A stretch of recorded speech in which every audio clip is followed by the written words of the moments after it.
Bueno chicos, hoy vamos a hablar de la célula. La célula es la unidad básica y fundamental de la vida. Todos los seres vivos están formados por células, porque sin ellas no tendríamos la energía suficiente ni siquiera para descansar, correr, hablar, alimentarnos. Es decir, todo lo que hacemos lo hacemos gracias a la célula. Hay dos tipos de células, las procariotas y las eucariotas. Pero dentro de las eucariotas encontramos a la célula animal y a la célula vegetal. Todas tienen tres estructuras en común, que son la membrana celular o plasmática, el citoplasma y el ADN o material genético o información genética. La célula procariota es la célula menos evolucionada. No tiene núcleo, tiene ADN que se encuentra libre en el citoplasma, son organismos simples unicelulares, es decir, con una sola célula, como las bacterias, y sus organelas no tienen membrana celular o plasmática. La célula eucariota es la más evolucionada, tiene un núcleo donde está el ADN, se encuentra en los organismos superiores como animales y plantas, puede ser unicelulares o pluricelulares, dos o más células, y todas sus organelas tienen membrana celular o plasmática. Otras estructuras de la célula son los cilios y los flagelos, que en algunas células el flagelo no lo vamos a encontrar porque nunca lo tuvo o lo perdió a medida que fue evolucionando. Bueno, vamos a ver qué son las organelas.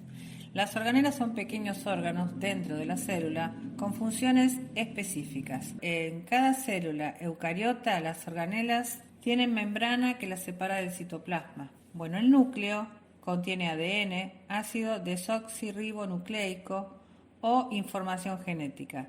Tiene un nucleolo, que es una estructura que fabrica los ribosomas, y tiene una membrana o una envoltura nuclear con poros que solo permite el paso de algunas sustancias. Los ribosomas son complejos macromoleculares compuestos por ARN, ácido ribonucleico, y proteínas, y está formado por dos unidades, la mayor y la menor, y salen del núcleo a través de los poros nucleares. Se encargan de la síntesis o fabricación de proteínas y se pueden encontrar libres flotando en el citoplasma o adheridos al retículo endoplasmático rugoso. ¿Qué es una macromolécula?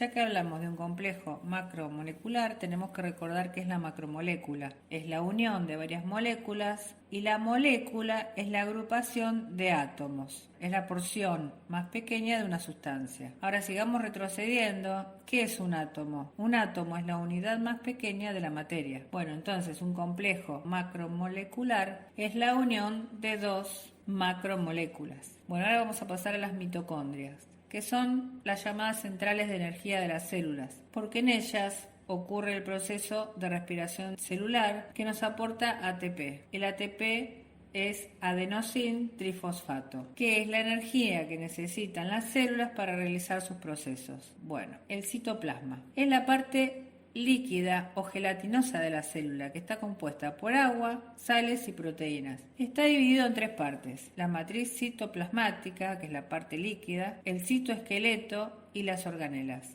Su función es contener y permitir el movimiento de las organelas y moléculas celulares. Bien, si el citoplasma es como un líquido gelatinoso, hagámonos esta idea. ¿Cómo es que la célula mantiene su forma y la pared celular no aplasta las organelas por el peso? O sea, las organelas se encuentran en el citoplasma. ¿Cómo es que las paredes, si el citoplasma es así, las paredes no los aplastan? Entonces, para ello, ¿qué tenemos? Los citoesqueletos, que son microtúbulos o microfilamentos que se tejen como una red sosteniendo y moviendo las organelas. Eso es lo que mantiene la estructura de la célula y la forma. Ahora, los lisosomas, que vamos a encontrar acá también en la célula eucariota, son organelas grandes formadas por el aparato de Golgi, que contienen enzimas que digieren líquidos, carbohidratos, proteínas y ácidos nucleicos, pero que también reciclan organelas de la célula, los engloban, los digieren y arrojan los residuos al citoplasma.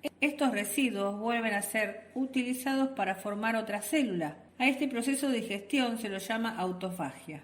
El retículo endoplasmático es una organela que se encuentra muy cerca del núcleo y se encuentra en el citoplasma también de las células eucariotas, y es el responsable de la síntesis de moléculas y el transporte de sustancias. Hay dos tipos de retículos endoplasmáticos, el liso y el rugoso, que tienen características y funciones diferentes. Por ejemplo, el retículo endoplasmático rugoso se encarga de la síntesis de proteínas, mientras que el liso es el que produce los lípidos. Una de sus funciones es la de entregar las proteínas sintetizadas al aparato de Golgi, que las transformará y enviará al resto del organismo. El nombre de rugoso es por tener apariencia áspera, y eso es por los ribosomas que tienen adheridos a sus partes. El retículo endoplasmático liso no tiene ribosomas adheridos y sus funciones son participar en el transporte de células y metaboliza los alcoholes favoreciendo los niveles de glucosa en sangre. El aparato de Golgi se encarga de la maduración de las proteínas y allí se modifican y luego las distribuye al resto del organismo. En esta modificación las proteínas reciben fragmentos de lípidos o de glúcidos, obteniendo glicoproteínas, glucolípidos y lipoproteínas. Una vez modificadas, las proteínas son envueltas en membranas, que son estas, para formar dos tipos de vesículas: las vesículas secretoras, que llevan las proteínas al exterior de la célula para ser liberadas, las vesículas de almacenamiento o lisosomas, que nosotros ya lo vimos, donde las proteínas permanecen en el citoplasma de la célula para el momento de ser exportadas o ser utilizadas. Por último, la membrana plasmática o membrana celular, que rodea la célula y que separa al citoplasma del exterior. También las organelas tienen membrana, que la separa del citoplasma. Esta membrana es una bicapa formada por fosfolípidos y otras sustancias que solo permite el paso de algunas sustancias a través de proteínas de transporte y canales.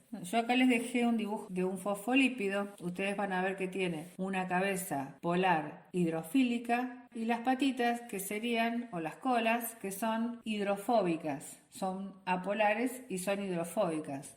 Estos fosfolípidos convierten a la membrana celular en una membrana semipermeable y esto va a permitir un fenómeno llamado ósmosis. Esto se produce cuando dos soluciones con diferente concentración son separadas por una membrana semipermeable. Semipermeable es que permite el ingreso o el paso solo de algunos líquidos o de pocos líquidos. Supongamos que tenemos una solución de agua y arena, el agua es el solvente y la arena es el soluto. En el lado A de la membrana hay más solvente y menos soluto. En el lado B de la membrana hay más soluto y menos solvente. Entonces, donde hay más concentración de líquido, o sea, donde hay más líquido, este va a difundir o a pasar a través de la membrana hacia donde hay menos concentración de líquido o menos líquido y hay más concentración de soluto, y así equilibrar las concentraciones de las dos soluciones. Este fenómeno se produce en forma natural y sin gasto de energía.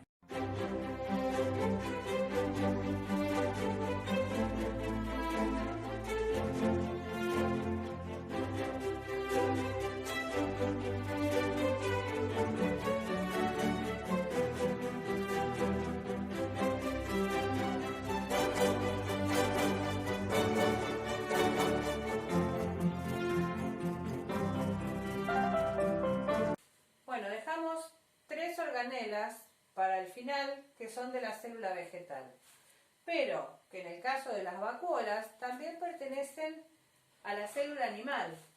¿Por qué? Porque en las células animales estas vacuolas se van a llamar vesículas y en las células vegetales las vacuolas se van a llamar vacuolas, igual que el nombre, como el nombre lo indica.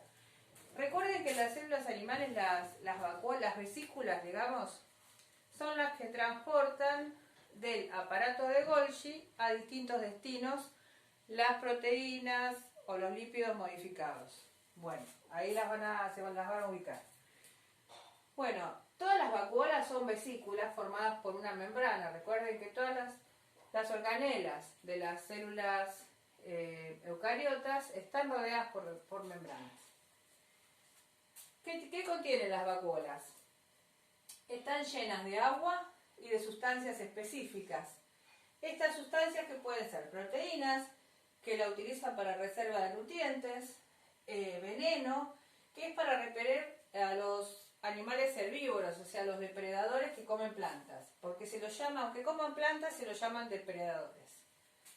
Y pigmentos y aromáticas, que son sustancias, para atraer a los insectos, ¿sí? Esto es para cuando el insecto, como la abeja, por ejemplo, utiliza el polen para hacer la miel. Esto atrae, como los colores vivos también, ¿no es cierto? Bueno, esta es la diferencia que hay entre una vacuola de origen vegetal y una vesícula de origen animal. Bueno, como dijimos en el video, hay 3 organelas en los vegetales que son específicas. Una es la vacuola, pero hay otras 2 más, que es el cloroplasto y la pared celular. El cloroplasto, para la fotosíntesis, transforma la energía lumínica en energía química. La pared celular es una pared de los vegetales que protege a la célula y le da una forma característica. Las células procariotas y las eucariotas de origen vegetal comparten esta característica, es decir, la pared celular.